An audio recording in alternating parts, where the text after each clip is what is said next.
Okay, good morning, everyone. It is Tuesday, May 13th, the Richland County Board of Commissioners non-session. I'm Commissioner Barrow, joined by Commissioners Banks and Mears.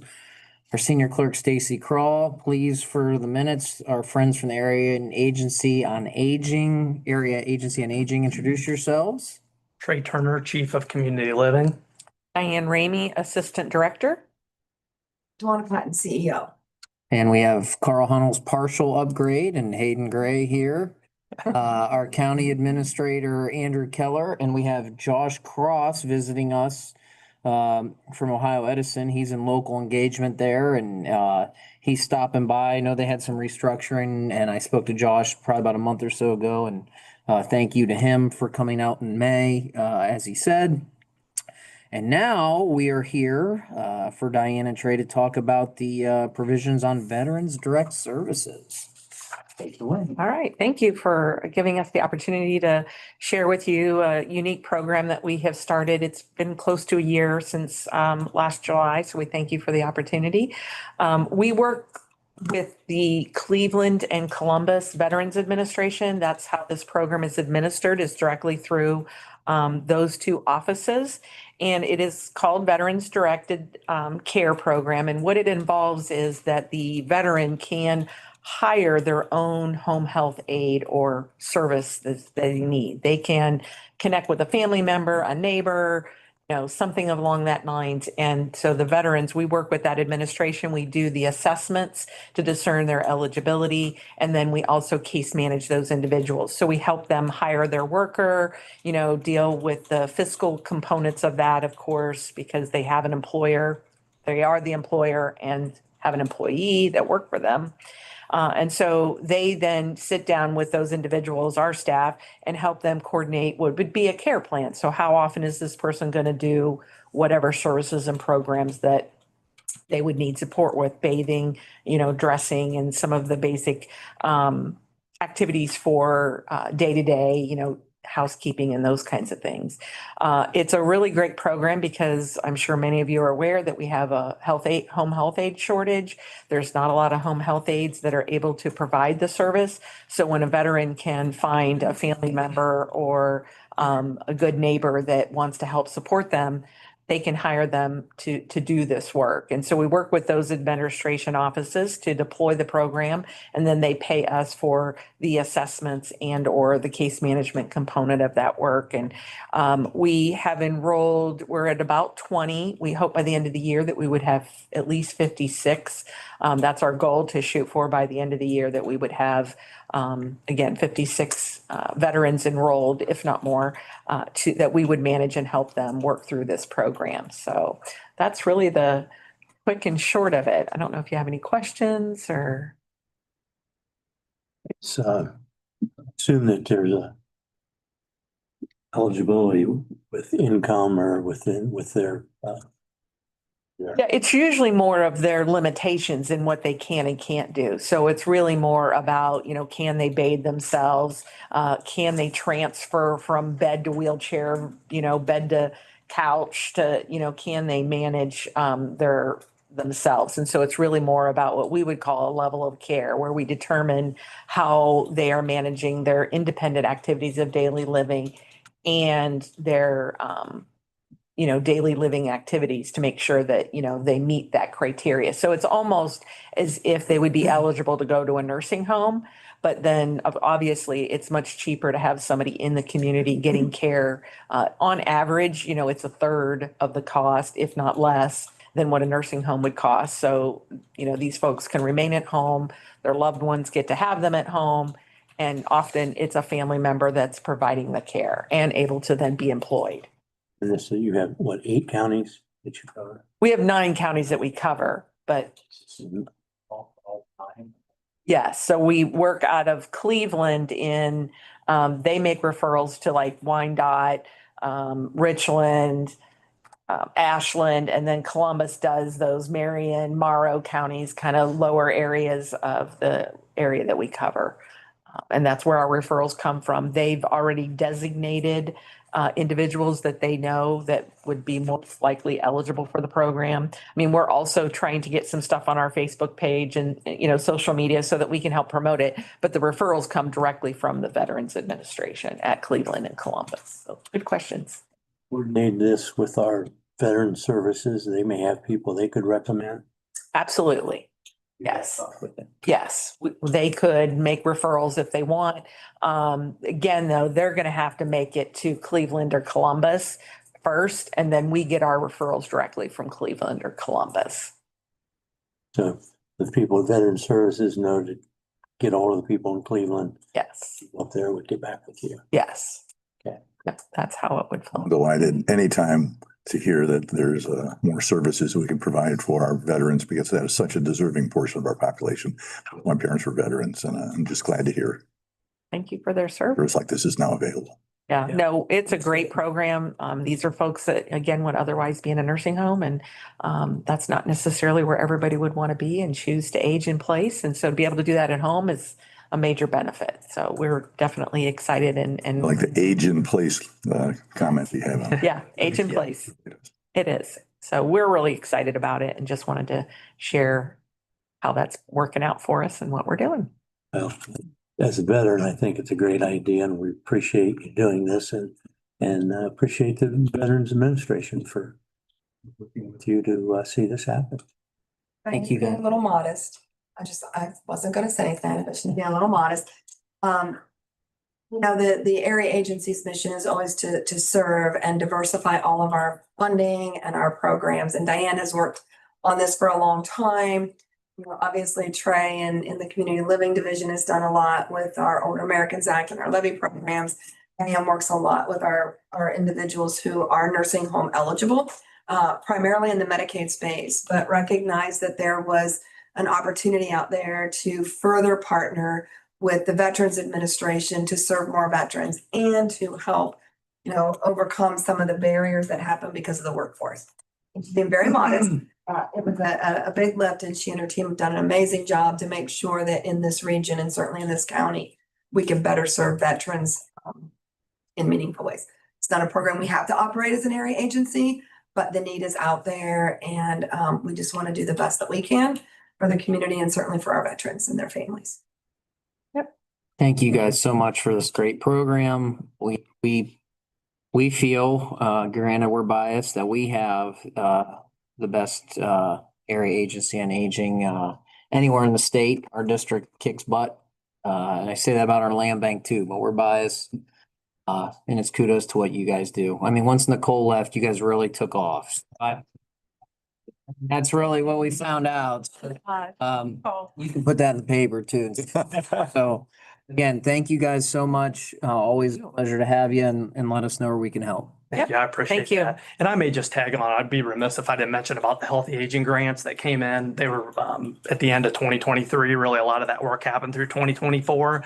But the partnership that we were able to have to use those funds to make a great impact, we just wanted to come back and say thank you. Actually, the State Unit on Aging did an economic study that showed that for every dollar that was invested in healthy aging initiatives, there was at least a minimum of a $3.20 return on that investment. So again, when we talk about delaying people getting on the Medicaid program, we think about supporting caregivers, all the work that happened through that. We would not have been able to make that impact had it not been for those funds in Richland County. So we wanted to come back and say thank you for that. They're very similar to funding that we get in senior community block grant funds that allow us to be innovative and just be a little bit more flexible with, looking at the needs and what we can do to help seniors. And those were a great asset. So thank you for that. And Daryl, I like to hear about this is seniors, Yeah, but it made a significant impact. So thank you. Thank you guys. Yep. Thank you. Have a wonderful day. Yeah, thank you too. Yep. See you guys. All right, Josh, come on up to the torture chamber.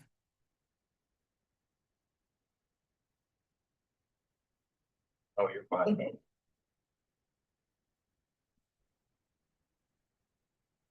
Good morning, Richland County Commissioners. Josh Kloss with Ohio Edison. Obviously, I've taken over the Joe Jakubik's territory. Not new to the position, just new to this area. I've been doing what Joe had been doing previously down in Springfield.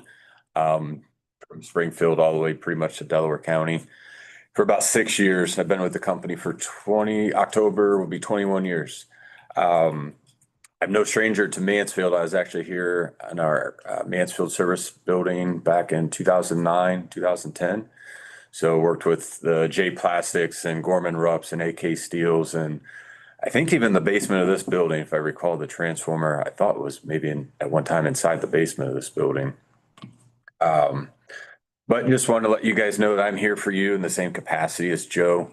May not see me as often as Joe since he lived a little bit closer than I do. My goal is to be here in Mansfield, not only here with you guys at the county, but the city and other local communities throughout on the first Tuesday of the month and the fourth Thursday, I think is what I'm slated for. That doesn't mean that's the only time that I can come and visit, just putting it into my routine of regular scheduled meetings. It just makes it kind of easier for me to get that commitment to you guys. As far as projects and different things that are going on, still trying to get my feet set to all the different moving parts and pieces throughout the community and the county. Our team is usually pretty good at keeping me up to speed. We have weekly calls, so I do kind of hear the different projects, things that we're involved with. But at any time, if you guys have questions, concerns, anything like that, never hesitate to reach out to me, give me a call. I'm really here for you guys.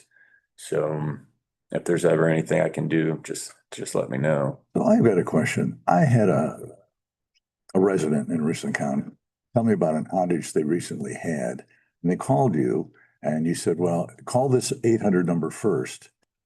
Then there's a period of time, call me back in an hour, call me back in whatever it was, and then call me back. Is that how the process works? Yeah, so anytime there's an outage, the customer has to call it in, whether that's a municipal building or just a regular citizen. It has to go through the system so we know where it's at. The system is designed that the more feedback that it gets from where the outages are, they know exactly, they can usually pinpoint what the cause of that outage is and send the appropriate folks. So everyone has to call first. The 800 number. The 800 number, yep. And then depending on the type of situation or individual or responsibilities they may have, just like we had it last week during the elections. I talked to the board of directors. He called me in the morning for an outage at one of the polling locations, and they had called it in, and I usually advise, give me about 30 minutes to call me back. I'm not going to know what's going on. Our guys aren't even going to be on site yet. Just to try to that helps give everyone peace of mind. Just be patient a little bit. We're not, we can't just flip a switch from our service center and turn folks back on. So yeah, typically always call in first, and then they can give me a call, and I can kind of call the right resources, either a supervisor or our dispatch offices in Akron, and find out, hey, what exactly is going on? And then I can provide a better update to that individual. Well, thank you. We know you've got a lot of territory now, so we appreciate you coming in and putting a face to the name, and it goes both ways. If you ever need anything from our office, don't hesitate to call. Okay. Yeah, but I don't know. I think the only reason I mentioned, I spent most of my drive this morning on the phone with a supplier for my community aggregation that I live in. I don't know the contracts here for the county and or the city. I assume you guys are in a county aggregation for the townships. And There's a couple aggregations. Yes, we don't have a ton of townships. There's the facilities, and then there's I would say the subdivision aggregation. okay. We don't have as many townships probably as we would like, but the long and short of that is yes, for Okay. electricity and gas, yes. So those costs obviously are going up for everybody. So we're seeing an influx of those calls coming in. It's the state of Ohio and deregulation. That's the part of the bill that we do not control. On an average customer, it's about 60% of their overall usage is on that generation portion. So if you guys are starting to get influx on that, contacting your supplier, your aggregate broker, however it's set up here in the county, and getting some information from them would be helpful. I know they send letters to all the customers, but it can be a tricky situation with the Ohio Edison and the supplier theme, but those rates are going up. I know most of them, it's like June, and July, so, but I don't know what your guys' agreements are. But just wanted to kind of share that. As a budgetary authority, we can tell you everything's going up, so True. not a surprise. Okay. Anything for me specifically this morning? Awesome. Thank you. Thank you. Absolutely. Thanks for coming in, Jeff. Absolutely. All right, we're moving into our regularly scheduled logistical items. I'll actually ask for a motion with an amendment. I have a couple amendments to make. You go tape 00.00.49. Those other comments, it says Commissioner Mears, why she prefers. I think it should probably meant to say Commissioner Mears asked why she prefers. And then also on tape 00.03.26. It says requisition submitted for approval, APPROVL. It's just missing the A. So those would be my amendments. May we have that motion? Motion as amended. Second. Rivera. Yes. Yeah. Thanks. Yes. All right, motion to approve requisitions. Second.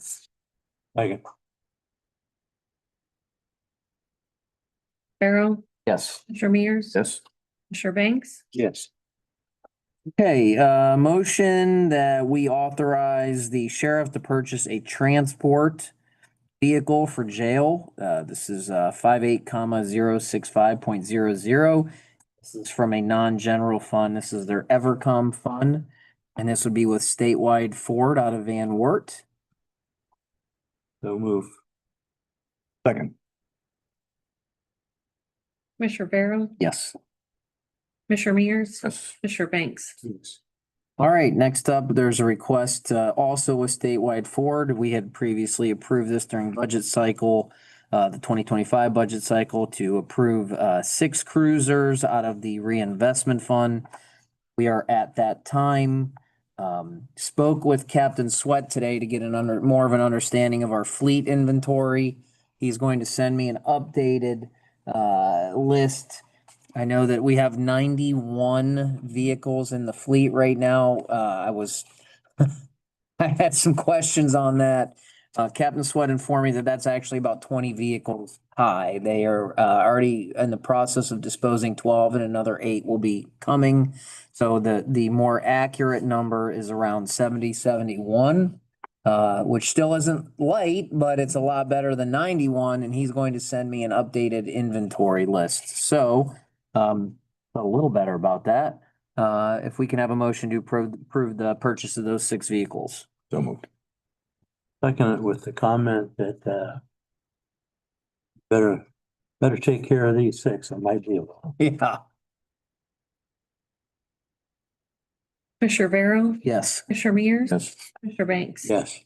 All right. And of course, we all know from being commissioners, you're not just purchasing cruisers, and you're purchasing the hardware and software that comes with it. So guess what? Now there's a request to authorize the sheriff to purchase 4 laptops for cruisers at $12,300 from Decision Point from our Richland County Reinvestment Fund. I'll make that motion. Second. Commissioner Farrell, Yes. Commissioner Mears, Yes. Commissioner Banks. Yes. All right. We are now on change order, a request for change order number 3 for the L1 and restroom renovations. That increase would, of course, it's an increase, be 3,345.40 to be paid for out of Richland Reinvestment. This would be to relocate existing conduit and data lines. And we have that motion. Farrell, Yes. Commissioner Mears, Yes. Commissioner Banks. Yes. All right, next up, we have a quote from Equiparts out of Pennsylvania. And this is for jail supplies as we continue to make some repairs at the jail. This would be in the shower area. And the total for that is 10,727.66. I would imagine, Daryl, this would come out of Richland Reinvestment. Yes. Nope, nope. It's coming from the jail supply line item. It Oh, I like to hear that. have 24,000, so Okay. Motion to approve out of jail supply line item. So move. Second. Commissioner Barrow? Yes. Commissioner Mears? Yes. Commissioner Banks? Yes. Partial upgrade, any questions? My only question, I mean, obviously you said it didn't sound like the purchase of the cruisers. You said that was something that was kind of previously discussed, right? Yeah, so we approved that as part of the 20, they are always as a request of about 6 cruisers per budget cycle, and we had approved that out of our capital fund, and it just got to the point now where we're ordering the vehicles. Is there necessity for something like that just to keep your fleet updated it's outdated? We will never guarantee 6 cruisers every year, but when we took office, I always say we start in 2017 in Clifford Place, Maryland.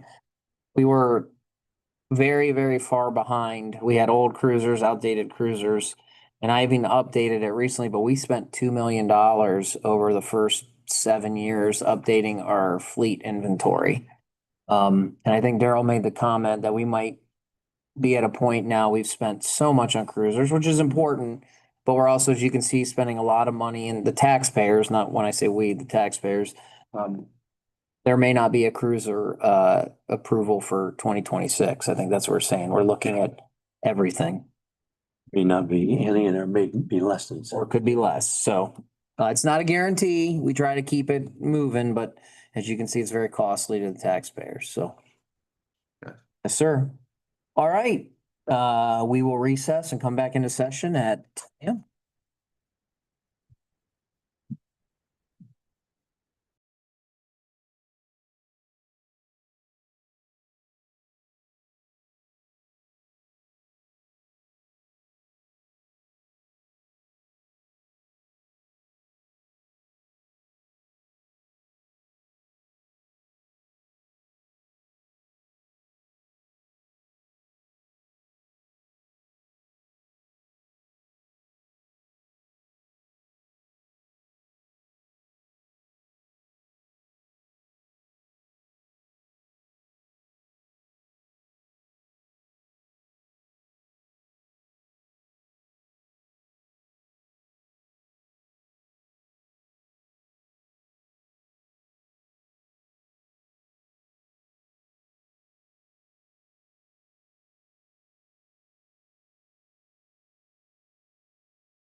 Didn't hear it.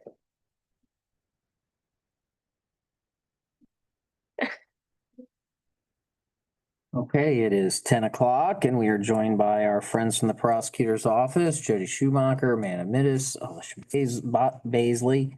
At this time, I'll ask for a motion that we go into executive session with the prosecutor's office to discuss employment of a public employee. Anyone have that motion? Second, Commissioner Farrow, Yes. Commissioner Mears, yes. Commissioner Banks. Yes.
Okay, we are back in session.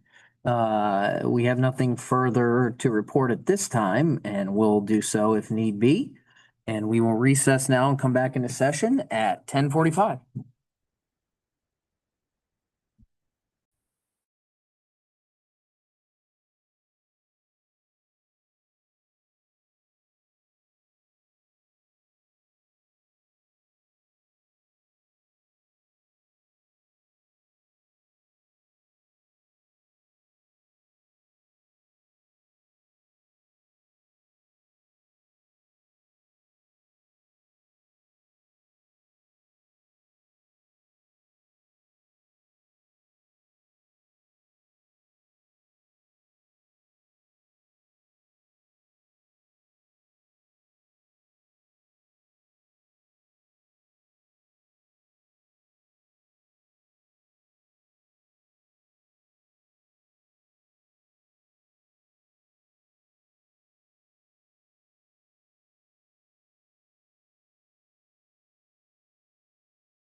Pythagorean theorems. Okay, 10:45, we're back in session, folks. Michelle Miller and Toby here. We have some somewhat standard agreements here with Youth and Family Council and Job and Family Services.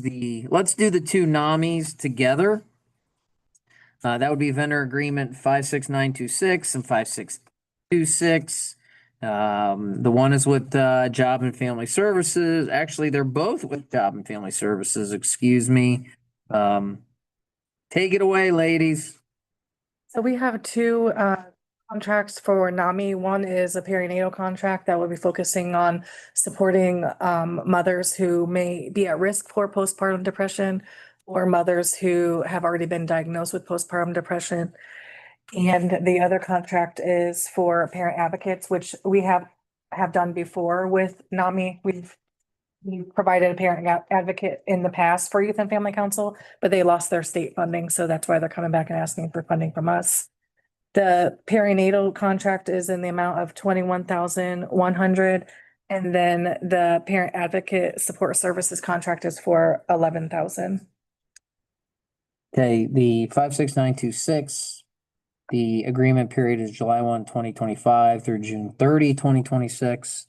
The 56826 is through July 1, 2025 through June 30, 2026 as well. May we have a motion? Second.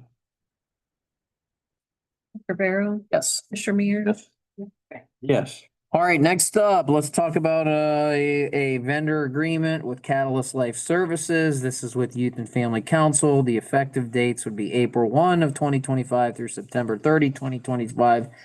This is a short window. This would be 49,999.40. Michelle, take it away. This contract would be for $49,999.40. This is going to be our part for the summer youth employment program. We would cover the youth that are not TANF eligible. Since the TANF eligible youth are covered under Job and Family Services, Youth and Family Council will reach out and cover those families that are not TANF eligible with a primary support for juvenile court, children's services, and Youth and Family Council families. Motion to approve. So move. Mr. Barrow. Yes. Mr. Mears. Yes. Mr. Banks. Yes. All right, last up, we have vendor agreement number 570-26. This is with Youth and Family Council with Casey, the Community Action for Capable Youth. The agreement period would be July 1, 2025 through June 30th, 2026. And the cost and delivery of the services would be 5,600.00, so not a lot of money. Michelle, take it away. Casey is not new to getting support from Youth and Family Council. We've been supporting Casey for many years. This program with the $5,600 will go to support about 300 participants with suicide prevention in Richland County, primarily ages 12 to 21. Motion to approve. So moved. Second. Mr. Barrow. Yes. Yes. Mr. Banks. Yes. All right, seeing no further business today, we will adjourn at 10:48.